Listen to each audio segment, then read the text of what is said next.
Hello, today we will talk about the possessive form in Western Neo-Aramaic. We will be using the book Western Neo-Aramaic, the dialect of Jubadin. We will begin with the word Beitha, which means house, a very common word. That's where the word Beit Laham comes from, which means the house of bread. So if we'll see this word Beitha ends in an alif, this is basically house or the house, and I want to turn it into my house. What I would do is I would drop the final alif and replace it with a yod at the end, and I will read it as Beithay. Beithay. My house is Beithay. Now, if I want to say our house, I will drop the final alif and replace it with a he, hith, ha, which becomes Beithah. This is not a cha, this is a ha. Beithah, Beithah. It's similar to the hissing sound of a snake or a cat. Beithah.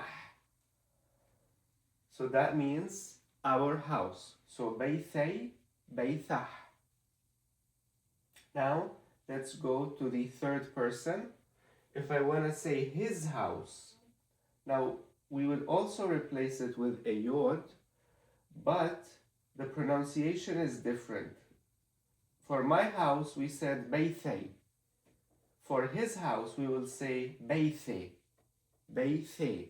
The spelling is similar, however, the markings are different. So Beithe is his house. If I want to say her house, I will say Beithah. Beithah. It sounds a little bit similar to Beitha, but there's an H at the end, a subtle H. Beithah. Beithah. Now, if I want to say their house for a masculine group, I would say Beithon. Beithon. If it's a feminine group, their house will be Beithen. Beithen. So let's do the third person again. Beithe, Beitha, Beithon, Beithen. Now finally, let's go to the second person. In English, we only have one option, which is your house. In Aramaic, we have four options. If you are a singular masculine, I would say Beithach. Beithach. Notice this is the cha, not the ha. This is the easier sound, which is the cha. So Beithach is your house for a single masculine. For a single feminine, I would say Beithish. Beithish, which means your house for a single feminine. Beithish. Now, if we have a group of a masculine plural, I would say Beithich. Beithich. It's here a schwa, not Beithich, it's Beithich. So for the singular masculine, we said Beithach. For a group of masculine, we say Beithich. Beithich. Now, for a plural feminine, we would say Beithchen. Beithchen. And especially for this plural masculine, you'll notice some differences between Ma'lula, Jubadin, and Bacha, where some will say for the plural, masculine plural, they would say Beithchon. Others will just say Beithich. Beithich. The older form, which Jesus likely used, was probably the longer one, which is the Beithchon.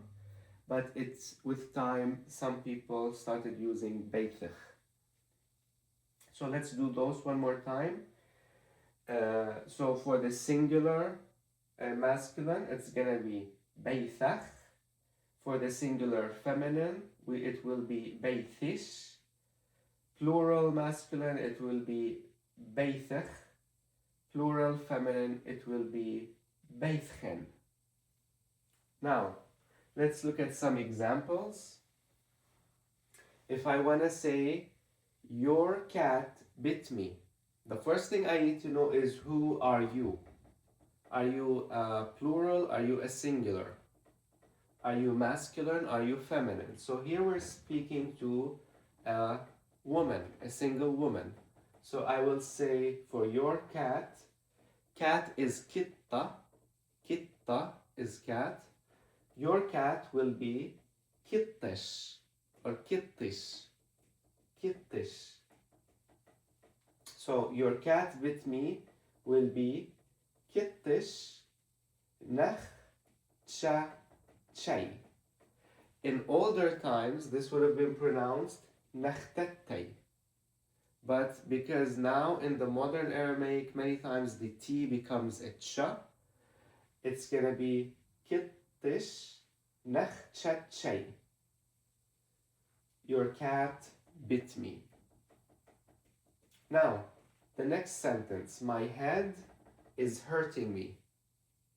And this is not proper in English, but in Aramaic, we're going to say is hurting me instead of hurts.